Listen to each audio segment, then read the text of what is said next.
Peace, everybody. So we started this podcast a year ago, and since then, all the support we've gotten and the following we've been able to amass has been honestly crazy to us. But our ultimate aim is not just to entertain people, but we want to use this platform to be able to give back to society and give back to the world around us to make the world a less horrible place to be living in. I'm sure we all know that we live in a world that honestly does not always prize the things that we do. And if your passions don't align with the things that the world prizes, you're going to find it very hard to make a real living in this life. So from writers who are in prison and have legal fees to long-standing businesses that are closing down because of things like gentrification and rising rent prices, to foundations and charities that help ex-inmates get back on their feet because they can't get a good job since they've been in prison and have an arrest record now. This is what we're going to be giving back to, and we're going to be starting with Charlie the Hustler. So we're making a Patreon account, and we're going to be using the funds to be helping and to be giving back to all of these things that were just named.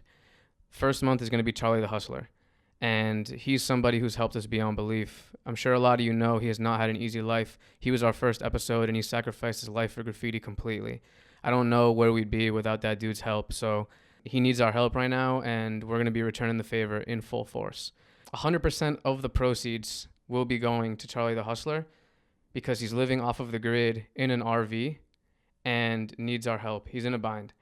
But if you sign up for our Patreon, along with just helping out, you'll be getting early access to less YKK and Lot 29 full episodes. They're already up right now on our Patreon. The link is in our bio, and the link is also on our website. Also, everybody who signs up is going to get a Charlie the Hustler eggshell die cut sticker pack. It's 3 of Charlie's throwies. Each of them has a different design, and we're also going to be throwing extra shit here and there. So, to everybody who listens, anybody who's messaged us, commented, anything, followed us, listened to an episode, I mean, even if you shit on us, for real, it means the world to us. This has been nothing but crazy to me and Z, and we cannot explain how hyped we are that all of this is going down.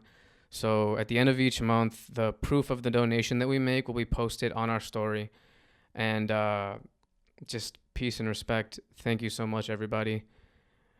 Enjoy the episode. All right, take 2. So thank you for coming on the show, bro. So I've noticed on your Instagram that you like to travel a lot, and that the photos that was getting me the most hyped was you would lay out all your stuff, and you'd put one bag, and you have like this mountaineer bag, which was getting me hyped. And you essentially go for 1 month, and you just bring only one bag, like one bag 1 month. So you're forced to live more minimalistic lifestyle because of that. And what's the deal with that? Yeah, that you pretty much said it. That's it. I started traveling a lot. I'd say like the end of 2013, beginning of 2014. I get a decent time off from work, and I used to try and go for a whole month. And it was kind of trial and error. The first few times I would bring like a larger bag than maybe the one you saw, and I would not end up using half of the stuff that was in the bag. So I was like, it's a pain in the ass going from country to country or city to city, carrying all this weight on your back. So I would try and chop it down a little bit each time, and then to the point where like I'm just leaving with maybe like 3 t-shirts, 2 pairs of pants, and like socks, underwear, that type of thing. Are you going alone when you go on these trips for a month? At first I was going alone. I was going with a significant other also. And then like my boys were getting all hyped on it, and they would try and meet me out and like hang out at a city or 2, and then go back home if they had to, or stay for a little bit. When I was younger, I used to, like, whenever I travel, I would bring just like your standard suitcase, and you know how on the planes the suitcase that you're allowed to bring just on with you is just getting smaller and smaller and smaller. So the one I had at the time was like relatively big compared to the ones of today. And I would just bring mad stuff. I remember I went to, even just like a few years ago, I went to Europe with a bunch of friends, and I brought like 4 pairs of shoes. We were like skating. Brought like 4 pairs of shoes, but only one of them, or like there was 2 skate shoes, because God forbid I don't have like a white pair and a black pair. Then I had like a pair like in case I needed to get fresh and like go chill. Then I had another pair like in case like, God forbid I have a fresh pair that isn't black and white. So I had to just bring mad shit. I ended up either not using, like you said, half of it, or using it like once. And not even because I had to, just because, like, God damn it, I brought it, so I might as well use it. So recently, like, I'm like, when I travel, I'm just going to try to bring, like, the absolute bare minimum, which is what I've been trying to do. And I recently, you probably saw on my Instagram, like, I was in Ecuador, and, like, I straight up brought, like, almost nothing. It was pretty dope. It was like a freeing experience in a weird way. That's the way to do it. I think I also would, to keep going on that topic, is I met this kid in Vienna too, and he saw the bag I had, and he was like, "Why are you bringing like a bag for? What do you have all this stuff?" And I'm like, I need like my basic shit. And he's like, "Nah, man." He's like, "When I travel, like I just buy whatever I need wherever I'm at. Like you can buy some cheap clothes like wherever you're at. You don't need to bring all this stuff." And then I was like, "Damn, he's on point with that." So I think like the next time I started traveling, I was like, I'm gonna like go with nothing. If I need anything, I'll buy it and throw it away before I come home. And then like You ever see those people at the airport where it's like one person, 4 giant suitcases? Yeah, it's ridiculous. It's like, where are you possibly going that you need all that stuff? Yeah, I'm not gonna carry a suitcase with like the rolly wheels and like clicking and clacking down the sidewalk. No. I was thinking like we should like to go on a trip and just bring nothing but a straight up plastic bag. Yeah, you like could a do plastic bag. You know what it is? It's like, so I have these pair of shorts, and they're just like almost 100% nylon. So they're really good for swimming, but also they don't look like swim trunks at first glance. Like they're shorts that if I wore them with anything, you would be like, oh, it's just like a regular pair of shorts. And those are the ones that I was wearing in Ecuador, and it's like I can swim in them. I can they can do anything in them. I can chill in them. If I wear them with like a polo t-shirt, like a polo shirt, it looks like something that would go with it. But if I wear them with like a tank top or something, it also looks like it goes with it. It's like, dude, I only need these one shorts. Now you're onto it. You know what I mean? When we went to Florida, that's all you have. Oh yeah, the only shorts. But bring one pair of shoes, one that looks good, but you can also run in or like go out to eat in if you wanted to. Like that's it. I was telling you the other day when we were on the tracks that like what I like to do when I have time off, like I just get on my bike and fucking go for a week. And recently, like 2 weeks ago, I went just exploring the East Coast. Honestly, I didn't really have a destination in mind. And the things with the bike, it's like what we were talking about. It's almost like a book bag because you can only strap a certain like limited amount of things to the sissy bar because I don't even have that big of a sissy bar. So it teaches you. Like it's funny because like it's like you said, trial and error. The first night I would be like, yo, I have this on me, but like I would shed it. Like I would throw things out that I felt like I didn't really need and that weren't expensive. And I was like, every day I would really see what I have and what I needed. So like I was like camping outside and like I realized what I did need and what I didn't, and I would like get the minimal for like the cheapest. I would just hit up Walmarts and like just buy like one avocado a day and like the most minimal thing, and it's like a freeing experience, like I remember one night I just had an inflatable sleeping mattress on a grass lawn with my bike next to me, and that was like all I had, and a sweater, and like I just crossed my arms and fucking hope to die. Just like fought out the night, and it felt great, man, because I could spend $100 and go to a motel or a hotel and like have all these fancy things or like have huge saddlebags and take all this stuff I don't need. But I think people need to do that more often, like experience that you don't need all this stuff, and it's true. Right when COVID hit, I went on about 3-day backpacking trip upstate New York in the Catskill Mountains, and that was my first time doing something like that. And you really got to be minimalistic because you're carrying 40-50 pounds on your back for 3 days, and you need just basically your essentials. That's it. You better need all of those pounds. You know what I mean? Absolutely. You have to shave down everything. Even the tent you buy has to be like a 2-pound tent or a 3-pound tent or whatever it is, like really, really lightweight stuff. And I have a question for you. So when you travel and you go with as least stuff as possible, of course, granted, you're probably on vacation and stuff, but just aside from that, try to like take that out of your mind. Do you feel like you're less happy because you are missing things that you otherwise have in New York, or all that stuff that might be in your crib, it has played literally zero part as to your overall happiness? Yeah, no, you're right on point. I'm just as happy as I am here at home. I'm also like at heart a minimalist. If you ever come to my apartment, there's not like a whole bunch of like random stuff that, like, if there's no use for it, I don't have it. You know, like that's pretty much how it goes with me. So do you have any like art and stuff? Yeah, I have art and stuff. You know, make my house look nice. The things that I like value that I keep, but I don't have like a bunch of knickknacks and a whole bunch of like sneakers and stuff that I'm not using, or just old stuff. Like I just don't have.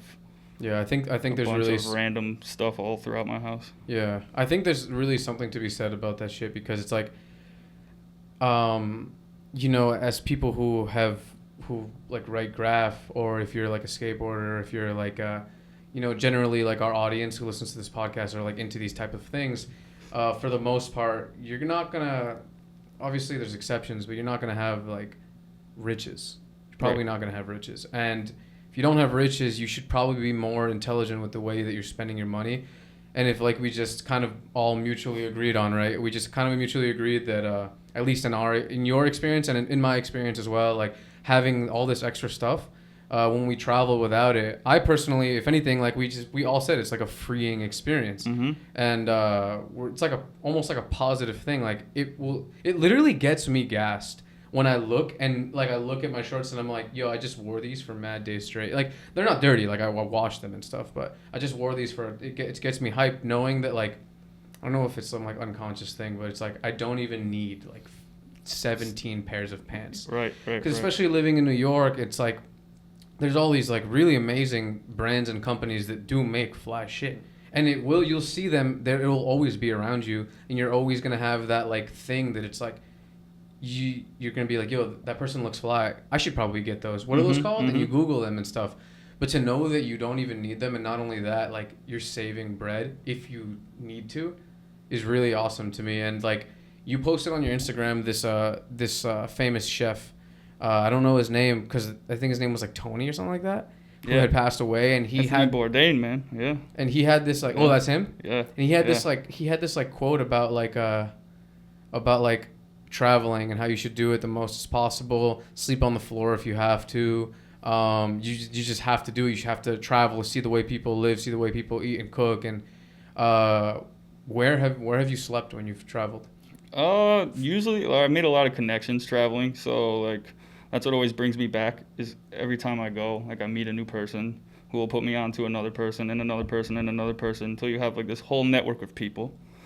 And you can, you know, if you got a good relationship with them, they'll pretty much let you stay at their place if you wanted to. So sleep at friends' apartments or flats or wherever they're living. And if not, just get a cheap Airbnb or a hostel. That's it. You can get a hostel pretty cheap. Dude, hostels can be so cheap, man. Yeah. So if you're willing to do that, like if you're on vacation and you want to have a good time, maybe you don't want to stay in a hostel, but you can get a cheap Airbnb if you do your research. You ever slept outdoors? No, I've never slept outdoors. See, that's what me and him are on, like the past like 3-4 trips we've been on. When we go places, we just we started with Puerto Rico before the pandemic. We just went. It was like a bunch of heads who went, but me, him, and one other kid didn't take part in like the Airbnb shit, which there's nothing wrong with, but we literally just wanted to save money, and the Airbnb would be the most expensive part of that trip, essentially. So we just slept essentially outside. I had like a sleeping mat, and then the homie had a hammock, and then he had like nothing and just like bought a towel from a Walgreens or whatever. Sleeping on the grass. Not even, dude. So it was raining at night. It would rain. So we found an abandoned. First night we slept. Yeah, the first night we like a parking lot. There was dudes like partying like 10 feet away from us, like blasting music all night, like peeing like 3 feet away from us, and we're just like in the corner. Dude, I was just afraid that one of them was gonna wake up and start driving and like run my head over. So I put like a bunch of like little beer cans that I found, so they would hit that before hitting wake you up, or hopefully notice. You know what I mean? It's like a booby trap. Yeah, and like so we started with that, and then after that, like anytime we've ever traveled, we just in a way, like at least in my experience, it like makes the trip almost more enjoyable, just because I am forced to experience it in full, as opposed to usually when I get an Airbnb, inevitably, like say it's like 7 p.m. and we don't have any general plans, we're like, yo, let's just go like take a rest. Before you know it, maybe you slept in the whole night there.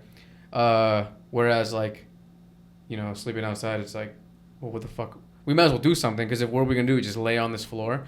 So we just end up being out until and it super forces late. you to start your day super early too, because you don't really want to be in the spot you're in when people start like going to work or like start walking around. So it gives you like an upper hand on the day, you know. Like you guys are just gaining better experiences that way, bonding with your friends, you know, not you got the stories that like you'll remember, as opposed to like and it goes back Airbnb, to like the trial and error shit. Because the first night when we slept, he had to set up the booby traps. Like the second night, we were like, oh, it's gonna rain. We have to find something more convenient. So we like slept under this like storefront that was under construction, and it had like a roof, and like so it's like about getting used to things, I guess. People were like leaving us like coins because they thought that you were homeless. Yeah, they thought that we were homeless. We were like kids. Yeah, it's pretty funny, dude. But yeah, when you travel, how much do you go with a certain amount of cash flow, or it's just like credit debit?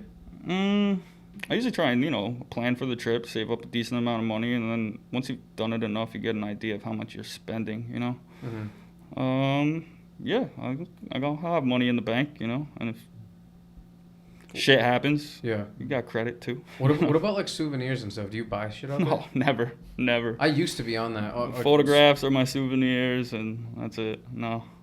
Yeah, you do shoot a lot of photos, right? Yeah, I do shoot a lot of photos, both digital and film, but I don't know. I've never done anything with them. Yeah, I kind of just got them sitting on ice, waiting for the proper time to. How do you plan these trips out? Are they usually spontaneous, or you like you know, like really plan it out beforehand? I typically plan it out. You know, like if I'm gonna go for a whole month, I'm not just gonna go to one place or 2 places. I try and do like 6 or something like that. So, you know, you start to talk to your contacts wherever you're going, make sure you got a place to stay, if they can line up the activities you're trying to do out there, so and see how the situation is. What places have you been to? I'm sure you've been to a lot, but like notable. All the typical European places, Berlin, Paris, Amsterdam, Rotterdam, Vienna, Mexico.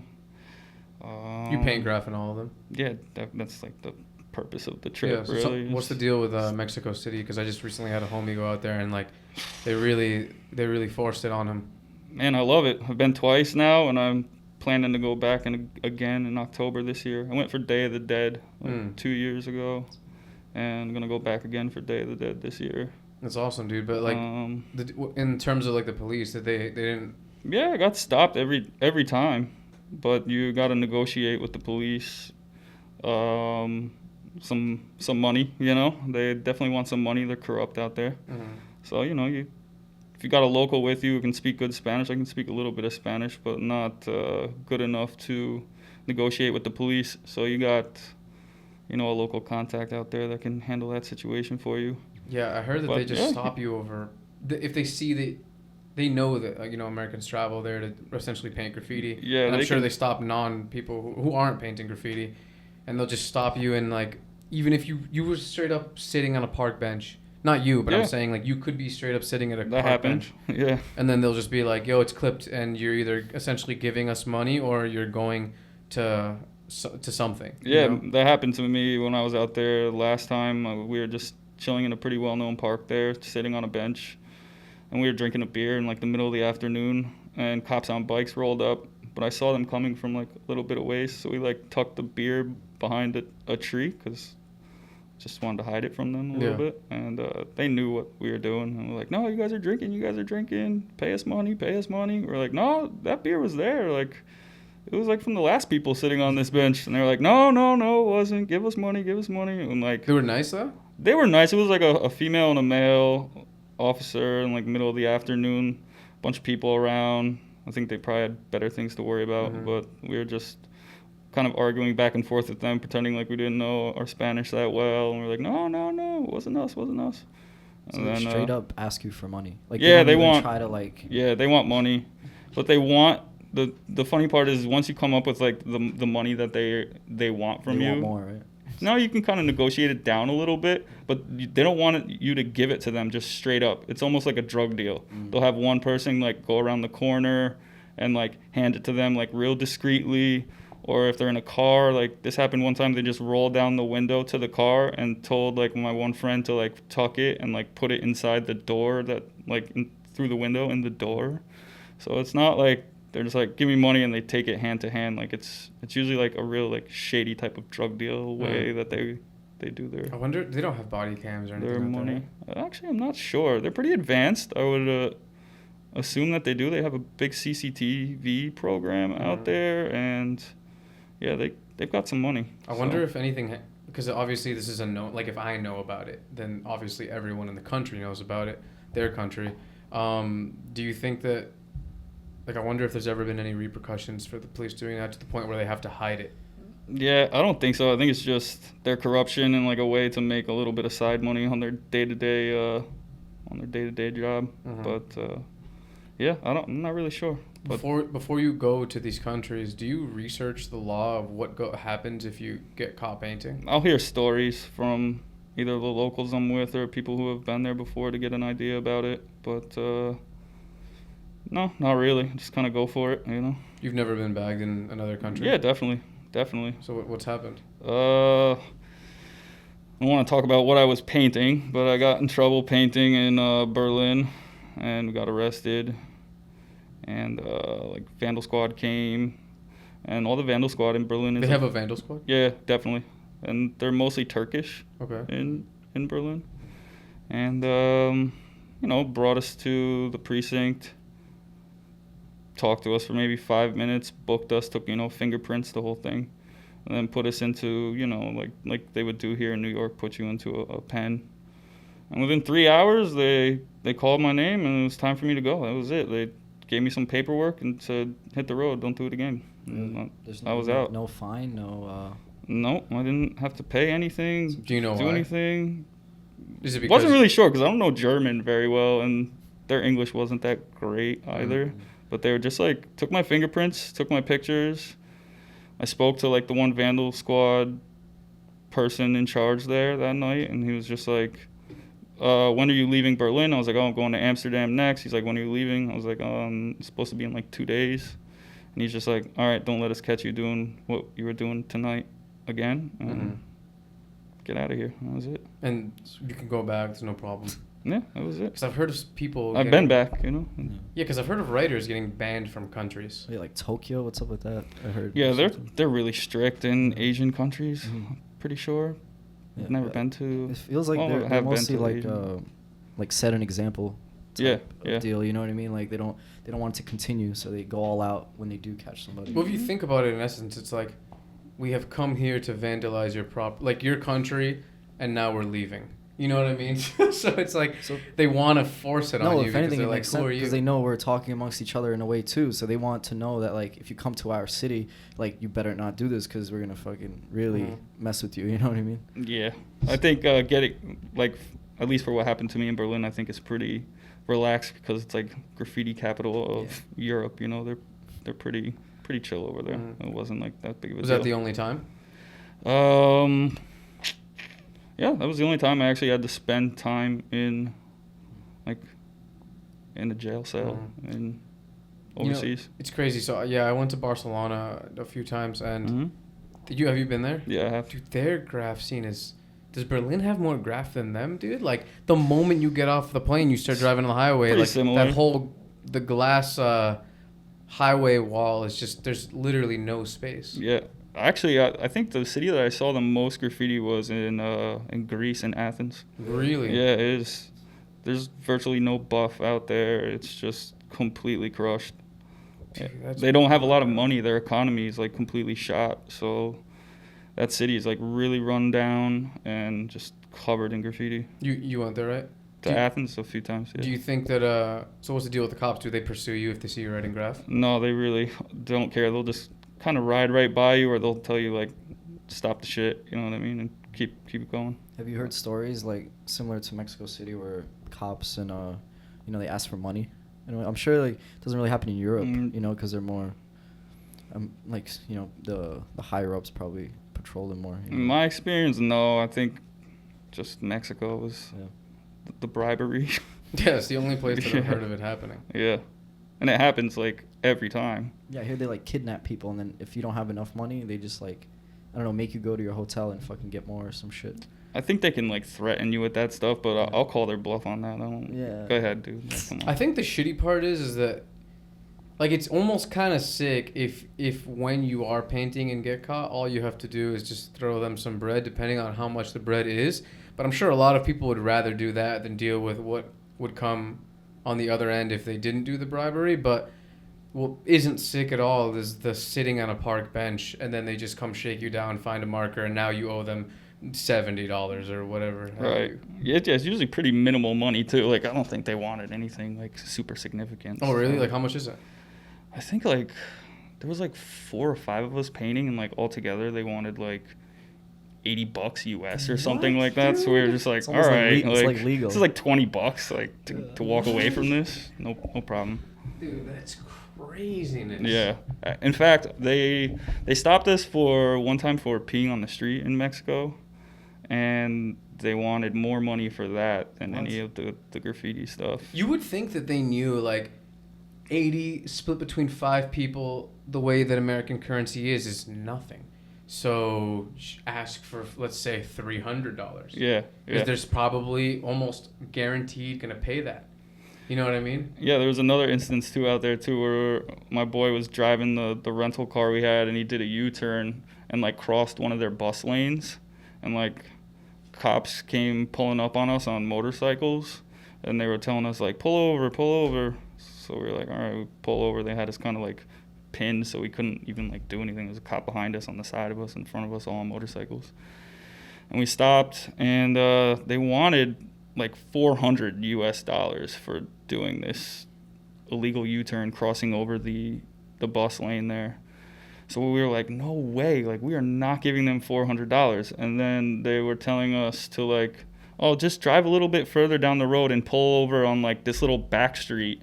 So we called our like local contact there. It was like pretty early in the morning. We were going off to go do something on our own, and he's like, where are you guys? So we told him where we were, and he's like, I'll be right there. So like he came and like did a little negotiating with the cops. He's like, don't follow them, just tell them no, like your friend is on his way. So like we just sat there and waited for him to pull up like 15 minutes later or whatever. And did you end up paying? We ended up paying, but it was much less than $400. It was like $150 or $200 or something like this, and like we had him give them the money to them. And I remember he kept telling them, he's like, oh, these guys are from the States, man. Is this the type of impression you want to leave on these guys? Like, come on, man. Like, this is insane. It just has me thinking, like, they must, what's the word? Like, profile people they do this to, because I doubt they do this to, like Karens or, like, rich white people that'll be like, yo, I'm not giving you $1, and also I'm suing you right now, and you won't have a job tomorrow. You know what I mean? They probably, like, target kids that look like they're up to no good, because they're like, oh, fine, like, you know. Or maybe those type of people will just like pay the money straight up. Yeah, but like I'm it sure probably has to do with what the word is within the police force. Like, they've probably been doing it for so long that they have a pretty well awareness of like who will and will not pay, and also like it's one thing to, you know, be a Karen from America, but it's another thing to like tell a police officer that you barely speak the language in. And if you are a Karen from America, your idea of like what Mexico City is probably so different from like maybe what we think about it. You might think of it as like a straight up war-torn third world country. So you're like, I'm not gonna argue with the cops, yo. Like, right. You know what I mean? They might just do that. That's true. Yeah. No, definitely. That's a good point. But you went to Istanbul too, right? I did. Dude, how was that? Because I've never been to a country like that. Fucking awesome, man. It was really cool. I would love to go back. I just don't know if I'll have the money or the opportunity to do so anytime soon. Where did you stay when you went there? I had an Airbnb out there. Yeah. I was gonna say, who do you know out there? I did have a local contact, but Really? I couldn't stay at his house. And You painted graph out there? yeah, Really? yeah, definitely. In fact, I just bumped into a kid painting the other day, and he was like, "Oh man, I was in Istanbul recently, and I saw you had some stuff out there." I was like, "What? That was like 5 years ago or 4 years ago. I went out there. I still have stuff there." He's like, "Yeah, I was pretty surprised to see it." I was like, "All right, cool, man." Go ahead, bro. I was gonna say, in terms of like, not to change the subject, but like in terms of food, like what countries do you feel like the cuisine is better? Like, cause Istanbul, like I know they make some like good Mediterranean food. Yep, that's the best stuff right there. Mediterranean food is my absolute favorite. And like the food in, I would say the food in like Greece and the food in like Turkey is very similar. You know, a lot of like shawarmas and things like that. And but in like Greece, it'll be like a gyro or something. You know what I mean? Like, Is it actually? It's similar to what they have in America for to those types of foods. yeah, just way better quality. Mm. Like the tomatoes are like hyper fresh, and like the meat is like way better. Pita is like, the pita doesn't even compare. You know, Really? It's so good. Have you been to Istanbul, the restaurant in South Brooklyn? In, No, Beirut. I Dude, haven't. You Yeah. have to It's go. It's Beirut. pretty good, huh? Yo, like I've had a pretty solid amount of Mediterranean food, but that shit is like not normal. I guess that's the best way to describe it. The quality is not even comparable. Like, Yeah. I don't eat meat, but like a falafel there Yeah, is like- not the same as like a falafel I've had at anywhere else, from actual restaurants to the carts that sell it. And I can just imagine like the meat and everything else is on the same level. Like that place is the bomb. You would be so I'm hyped. checking it out then. Thanks Dude, thanks for the 100%, rec. man. It's in Bay Ridge. Yeah. But in terms of your experience with the law, like we were saying, out there versus here, what has your experience been here in New York with dealing with the law when it comes to graffiti? It's pretty chill too. I've been arrested a few times out here. Mm-hmm. You know, it's kind of an overnight thing, and that's it. They send you on your way, but you got to deal with it afterwards, as opposed to when you're there, you can kind of just leave. You know. But yeah, you do your community service, you pay a little bit of money, and that's it. What did you get caught doing? You were painting freight or street? Oh, always street stuff. I think it was a handful of times. So it was always street. Yeah, it's pretty hard, I think, to get caught painting freight. I feel Yeah, like you have a... They don't care so much here. Yeah? Yeah, they don't care.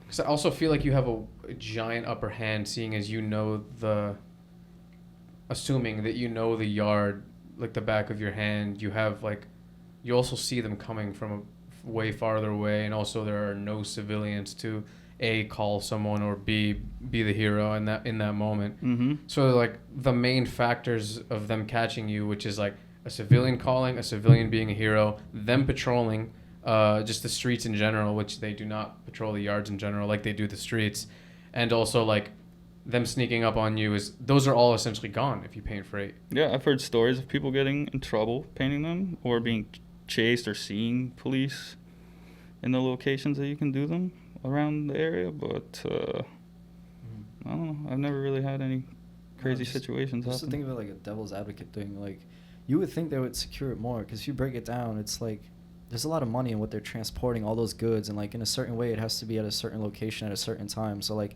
if a train runs over a kid and it has to deal with that, and like it messes up, it's like millions of dollars almost, like, you know, like it being delayed, or I don't know. It Yeah, just would they're make worried sense. about safety of Yeah. people being up there. Like, Mhm. you know, there's a lot of moving things happening, and they don't want somebody to lose a leg or Like, whatever messing with situation could happen. business, almost. That's what I'm trying to say. And there's people that go up there to steal Mm. what's in the freights, which is typically beer, which is what they're after, you know.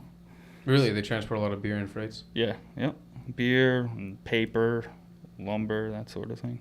and people just go there and steal the beer. Yeah, yeah, Dude, I had no idea. yeah. It's like a big thing. It was actually in the news maybe like 3 years ago that a lot of beer was getting stolen out of one of the locations, which kind of heated it up for a little bit. So, you know, stayed away for a little while. And I've been back in in the business. tracks seeing people climb up onto inside the garbage Mhm. freights, and they pick out like material to scrap, like copper, or like they'll even go really low and just like old waste pipes, which you get like nothing for.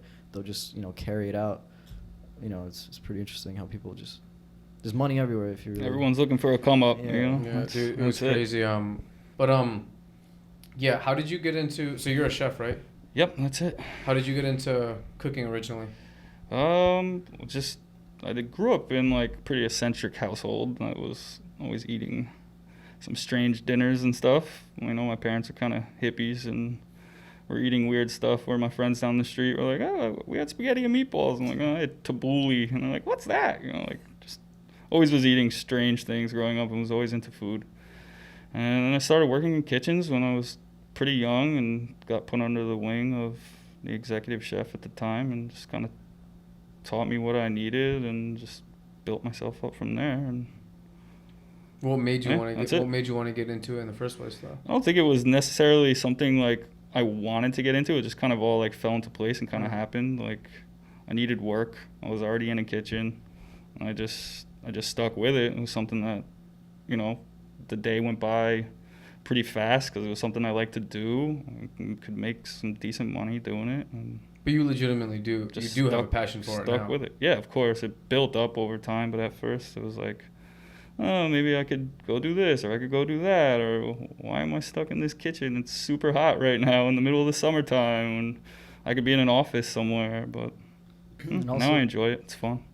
The environment is hectic because I remember I was a busboy for a while, and like the pace everyone has to work in, and it's just like there's no break. You're on your feet for like maybe 14 hours a day, and like like if you can like squeeze crumbs in like in between fucking orders, you're like that's like your little peacetime. It's I can only imagine being in charge of the food itself. You know what I mean? Yeah, but honestly, I don't work in like the whole restaurant environment. It's like corporate cooking, so it's like, say for like a hotel or like. Is it different when it's for a hotel? It's a little less crazy than working in a restaurant. You know, restaurants are kind of like everyone's partying or bugging out, working real fast and long hours. I've met some chefs that because they cook so much at the restaurant, they don't cook as much at home. Are you on that type of thing too? No, I'm cooking at home as well. It's definitely. I think there really is. I don't go out to eat so much. I'm usually cooking inside at home when I get home from work. It's like something to do when you get home, you know. And you actually look forward to it. Yeah, of course. You know what I mean? Like, definitely. While you're making the meal, you were getting hyped that you were going to consume this right afterwards. That's it. And you have, especially, I can imagine you, who understands like the science of seasoning and like what actually goes behind it and what, like how to achieve a certain flavor. Like I personally, like I really like cooking, but I have no understanding of like if I want to achieve this type of flavor, then I have to use this, and this because of whatever. I'm just like, oh yeah, this mushroom seasoning makes it taste really sick, and just add coconut milk, and it's gonna taste crack. Yeah. You know what I mean? Like I actually don't know, but I've always been really into it, and like the idea of like not only knowing how to make shit taste good, but how to make things that otherwise people would think are like the healthy foods that otherwise people wouldn't eat taste really good. Like that's a really powerful thing because you can make it actually enjoyable, which is like the whole like thing that people don't like about healthy foods is that it doesn't taste as good. You know what I mean? Yeah, man, definitely. You can make some healthy food taste good if you know what you're doing, I guess. It's something I'm starting to get into a little bit more. The person I live with, I should say, is like real into eating healthy, and yeah, it's kind of opening my eyes up. She's like, you don't eat enough vegetables. Can we just eat like only vegetables for today and tomorrow? Are they vegan, vegetarian? No, not at all. Just they came from like an Asian background where they were like really balanced meals, you know? So it's like, yeah, they're eating a lot of vegetables for sure. Yeah, cooking. Not the meat isn't the star of the show, you know? It's usually like everything is like balanced. Yeah, I was gonna say like cooking on your own. I feel like I try to look at things in terms of like a spiritual energy type of way, and what I notice is that like when you cook your own food, you're putting in like, well, obviously like the ingredients you want, you know what's in it, but also there's a certain energy you can be putting into your food too. When you order takeout, I feel like, I don't know if the guy is like having a bad day, I feel like that's like sprinkled on my food or some shit, you know, and it just feels better, like completing a meal, like you worked on it. I can only imagine if you grow your own food too, how that feels, you know, like picking something, putting that in the salad, like sitting down, like truly like blessing it in a way, I think, like, you know. Yeah, it tastes better when you make it yourself, you know, instead of ordering takeout. I find like half the time I order something, I'm like disappointed, you know. I'm like, I just spent all this money and it's not even that good, and it's like. Especially, you know, like what you could do to make it taste good. I could do this better. Dude, that's what's crazy to me is when I go to restaurants and they make something that I know that this is how they make it every time, and it doesn't taste good. I'm like, did someone not, like, who approved of this? You know what I mean? Like, you're trying to make money, so who approved of making this is bugged out to me. Yeah, it's like I was telling you, the steamed rice roll. How late is that spot open till? Because it's not something I can make, but I can Why is that not something you can make? Because I don't really know how they make it. I know it's like rice powder and like a slurry, and then like I think they throw some egg in there, and they spread it all thin on like this flat piece of metal and slide it into a steamer, then roll it all up and chop. It's not. I don't have this sort of stuff in my house. I can't make a rice roll at home, I don't think. Yeah, it's funny. Like, so did you start writing Obese before you got into cooking or afterwards? Way before. Really? Yeah, before. It's funny how that kind of like. Yeah, it kind of plays into it. Yeah. Like I remember your name really stood out to me. Growing up, I would just see you on freights, and I remember I came to New York, and I used to have this old Flickr account where I was obsessed, and I would just take pictures of all the cool stuff that I saw, and namely Graph. And there was this like candy machine that they used to have outside of like the deli, and there was like a paper obese slap on it, and the O was like a pill, the B was like a pill, every letter was like a pill almost. And I remember you it was like the sticker was top to bottom, end to end, so it's fully, and I think that was like the first realization in my mind of like, oh, okay, so when you do a sticker, you should probably do it as you would like a regular spot, like top to bottom, end to end. And I was super hyped on it, and yeah, like, so how did you start writing graffiti? Well, like I was saying, like I came from like a pretty eccentric household. Like art was always around. My dad is an artist, and so I was always into drawing, always into art. I always excelled in art. I was in like special art programs in school, and I was just always messing around, doodling and painting, making sculptures, always doing like a different artistic thing. And I was a skateboarder also growing up, and there was an older kid that was in like kind of my skate circle that was, I wouldn't say he was a graffiti writer, but had like, say, a black book and would like do little pieces and stuff in there, and I always thought it was like super interesting stuff, and I was like always wanted to see this kid whenever we were out skating, to see like what new stuff he had in his book. I was always into it. And I was young. I was maybe like 13 or something at the time. And and I didn't grow up too far from the city, so I would always take the Metro North train down to the city like around the same time. Once I got like maybe 15 years old or so, I'd take the Metro North train down, or my parents would always take us down to do school shopping, buy school clothes for the next year, or go see a play, or whatever the situation was. We would come down to the city, and I would see the graffiti, and it just drew me in. I was just really attracted to it, and I was like, I want to do this. I can do this.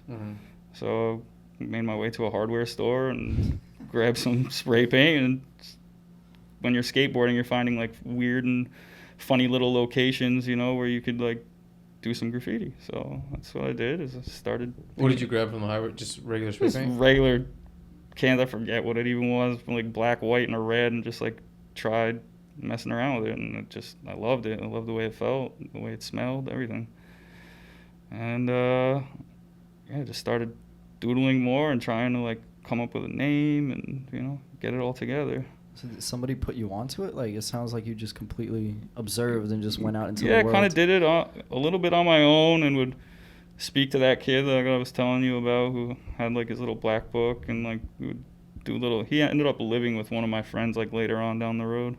But yeah, we would just like discuss graffiti and like what looks good, what doesn't look good. And then I was obviously terrible, and there was an abandoned cement factory where I grew up, where kids would ride four-wheelers, play paintball, do this sort of stuff. So I would go up there to practice painting, and would go up there like religiously to practice painting. And after like maybe 6 months to a year of doing this, I bumped into some local kids in my area who were also doing graffiti, who I had saw on the streets and like the locations around the area that I grew up in. So I was like pretty excited to bump into these kids, and they were, I guess, kind of like excited to bump into me as well. Like, wow, someone else is doing graffiti too. Like, so they like we exchanged numbers and started hanging out with each other, and then they're the ones who like started to like really kick me some stuff, you know, like that's where I learned how to like make a mop or like this sort of thing, you know.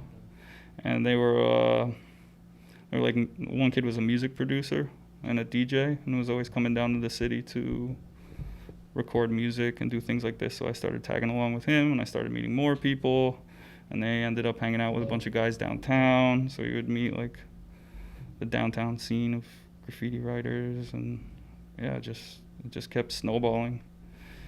And How did you come up with the name Obese? Screwing around in a friend's house, and he was like, I think you should, or he would always write different names. Like he was always like just experimenting with different names, and he was like, he wrote Obese, and he was like, oh man, I don't know if I really like this. This piece didn't come out that good. I'm like, but the name's like super cool. I think I'm gonna run with that. And I just picked it up, and that was it. You didn't have any names before that? Yeah, I wrote one other thing before that, and that was it. I wasn't really into it. It didn't have a really meaning. It didn't stick. There wasn't anything like too cool about it. So how long has it been since you've been writing Obese? I think I started in 2006 or 7, around that time. Yeah. Started meaning like on some you were still terrible flow, or at that time yeah, you were I was already still just going pretty bad. You know, I still think I'm pretty bad. It takes a while to pick it up. You know. I think that the name is really good, man. Honestly, I think that it's a name that sticks out immediately among other names because, aside from just being an actual word, what that word is like a pretty extreme thing. Like obesity, like that's like I feel like there are words that when you say them, you kind of know, like they sound like what they mean.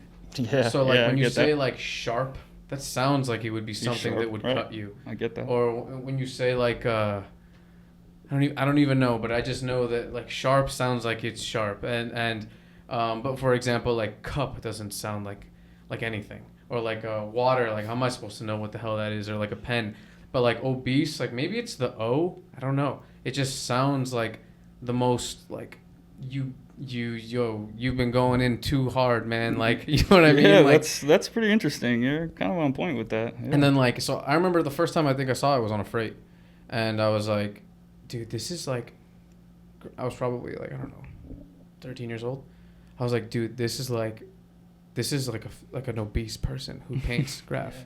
And I like would just tell my friends, I'm like, yo, you know that there's like, this guy's like obese, right? Yeah, he must be huge.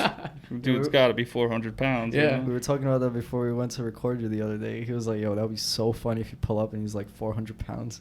Yeah, man. Like I was looking on your gram and I was like, okay, so now I know that he's a chef, and I know that he's like pretty hyped on like cooking and eating different foods around the world. And you in that quote, it was specifically travel the world and see how people eat.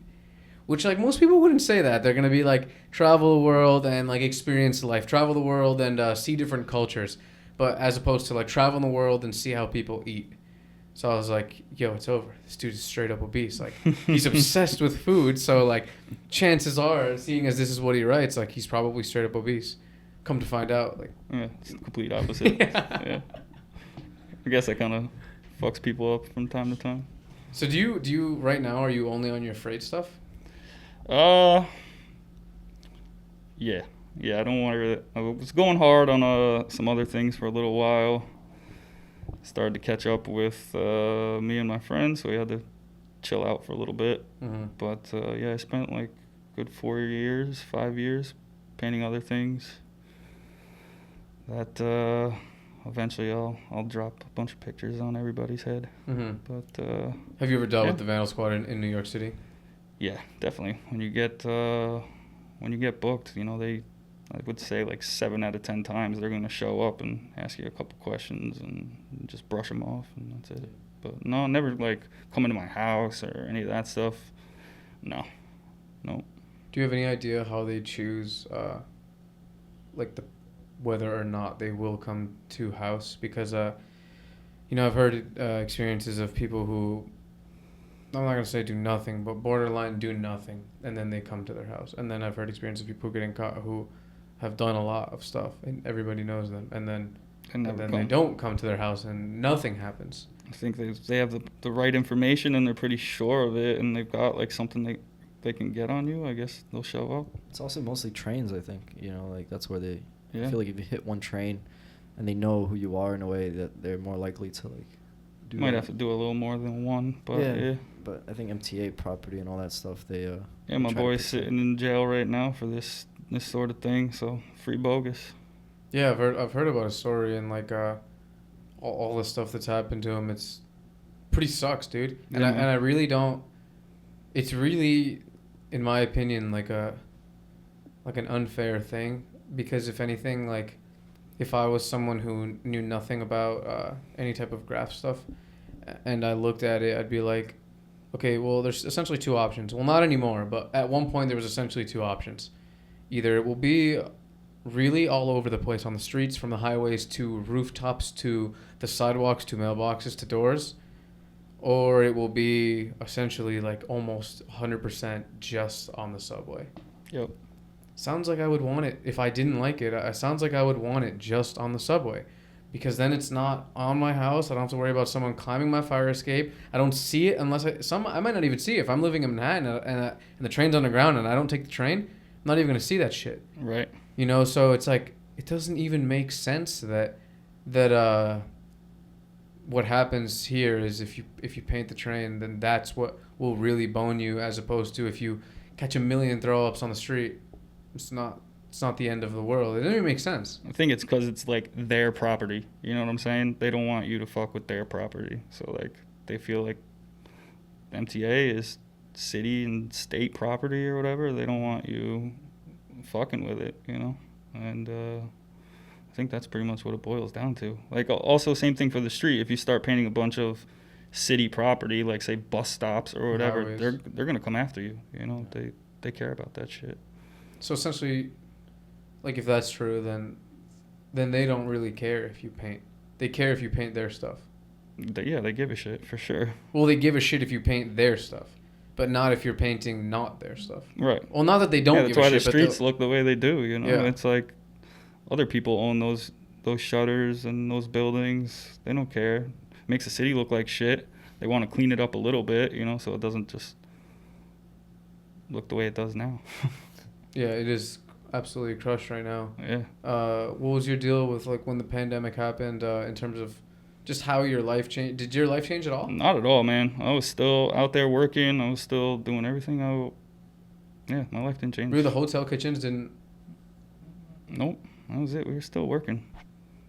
I'm not at a hotel, but I'm just using that as an example. Oh, okay. Corporate chef. Okay.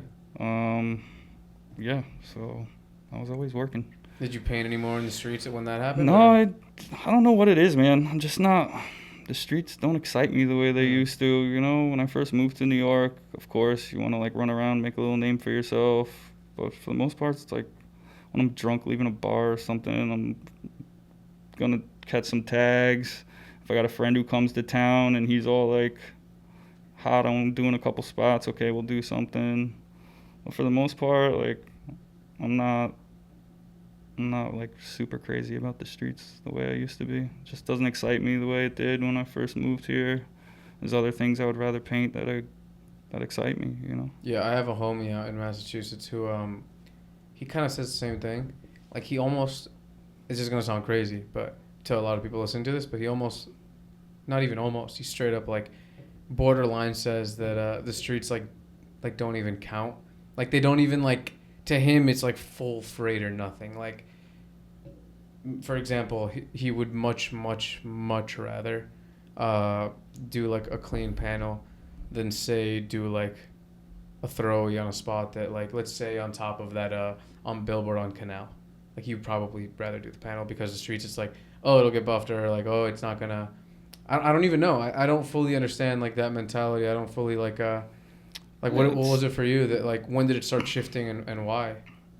I was painting freights when I lived not in the city, and so that like was always a part of me. And yeah, I got bagged a bunch of times in the city. It was just always a stressful thing. Just I don't know, just didn't stay around for too long. I was like into it for a few years, and I'll still paint a spot here and there. Did a couple things recently, but you gotta go find them. You know, it's not like No, it's interesting because not out there every other night trying to paint street spots. a lot of city writers, they can go all city, you know, they paint every night, but they've never even stepped foot in a freight yard. So I guess it just depends on like where you're from and where you live. Because like if you live outside of the city in like a small town, you can't really hit the town. You know what I mean? They'll like they'll like come after you the same day, Right. and nothing really runs. So like I could imagine freights, like things that travel all across the country, is the next best thing. You know, so That's the way you got to do it. Yeah, Yeah. absolutely. Yeah, if you're from a small town, you're gonna paint the town. You're gonna be in trouble real quick. You know, so you're better off trying to find freights or whatever, or traveling. You know. Yeah, that traveling one is, it's like traveling plus graph is like a. Do you ever feel like when you go to these places, like you arrive there, especially in like your earlier days of traveling, that it's like the laws here like don't apply to me? Yeah, straight up. Yeah, let's go to the local store to get our paint and let's start doing what we want Like to you do. almost feel like you'll just do anything because nothing can go wrong. Like this is all fake. Or if it goes wrong, Right. like, come on, I'm on vacation, man. Like, Mhm. what's up?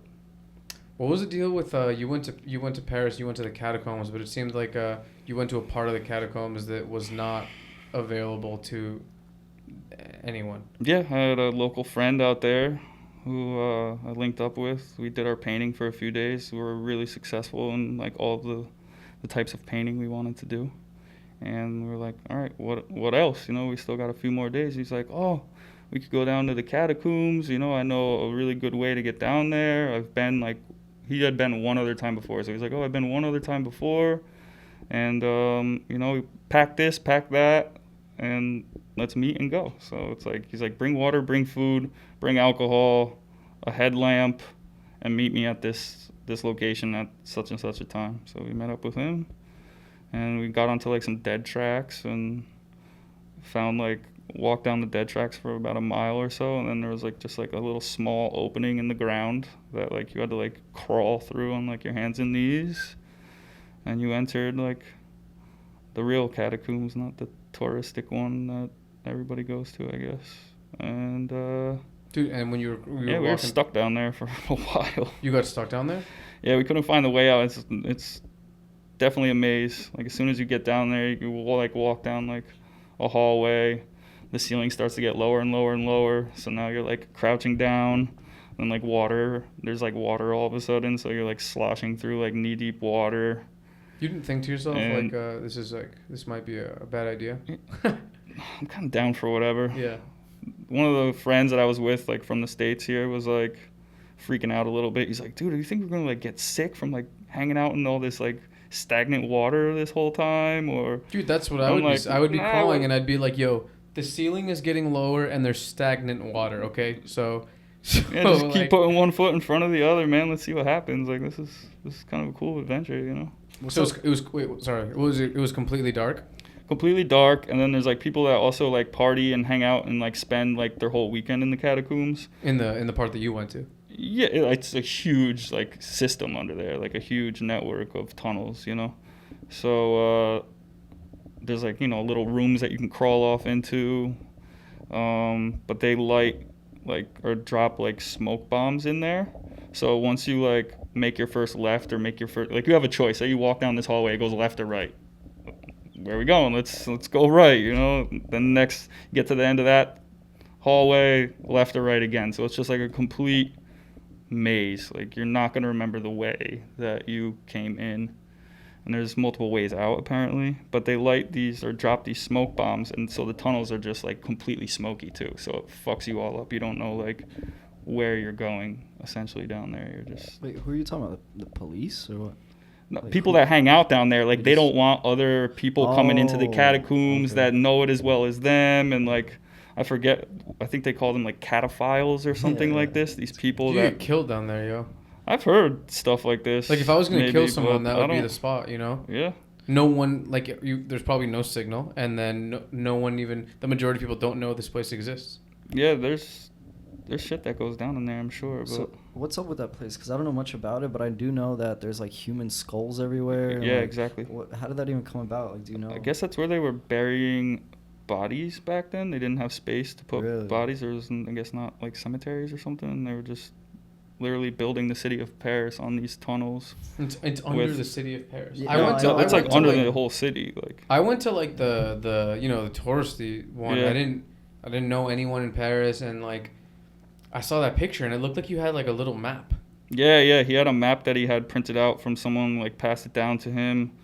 But that it really didn't serve us any good. And like the map got really dirty after a while. We couldn't like really see what we were trying to look for. Or... So the picture you took where I saw it was like a bunch of skulls and a straight up like graffiti in the background and like a hole in the ground, but it seemed like it was super deep. Was that like the end, I guess, goal of the place you wanted to go to, or you were just gonna walk around and see what happens? We're just gonna walk around, find a little party down there, hang out, get our catacomb experience, and get the hell out. But we ended up being down there for like 8 hours or something, crawling around. You know, I'm a pretty tall person, so I was like crouched down for 8 hours. It wasn't too comfortable. 8 hours because at one point you got lost. Yeah, it was kind of crazy. Like the kids I was with down there, I could tell that they all spoke French and they were like getting stressed out. I could tell, like the situation didn't feel good anymore. Like they were kind of stressing. And then we bumped into another kid down there that was like pretty familiar with the catacombs. He's like, "Oh, I know a way out. I can show you guys." So you're walking and then you bump into a random kid. Yeah, this kid, I remember his name was Elvis, and he actually like looked like Elvis. And he was like, "Yeah, come with me. I can show you guys a way out." He was alone? Yeah, he was alone, which is strange. Yeah. And I also didn't understand too much because they were all speaking French. So I'm trying to like decipher off of their body language and like how excited they were, like sad they were, and the way that they were talking, like if it was a good thing or not. But yeah, he's just like pretty confident he could get us out of there. And then he wasn't getting us out of there. And like he was like, "Oh, this is the way." And then we go that way, and it wasn't the way. And yeah, so. With each turn, you're just believing him less and less. Yeah, we're like, we are not getting out of this place anytime soon. And eventually we found a way out, which was like climbing up a ladder to push a manhole cover off. But it was pretty stuck. So what we had to do is send 2 people up the ladder, like both on the ladder, and have like 2 people pushing on the manhole to push it off and get out of there. And then we were like just in the middle of the street. In the middle of the I was just going to say that, like, yo, imagine. Yeah, a car comes and just. It just runs you over. Yeah, it was that sort of thing. And then we like went down into the metro station afterwards and all took like a photograph of us, and we were just completely gray from head to toe because it's like clay that you're kind of walking around in.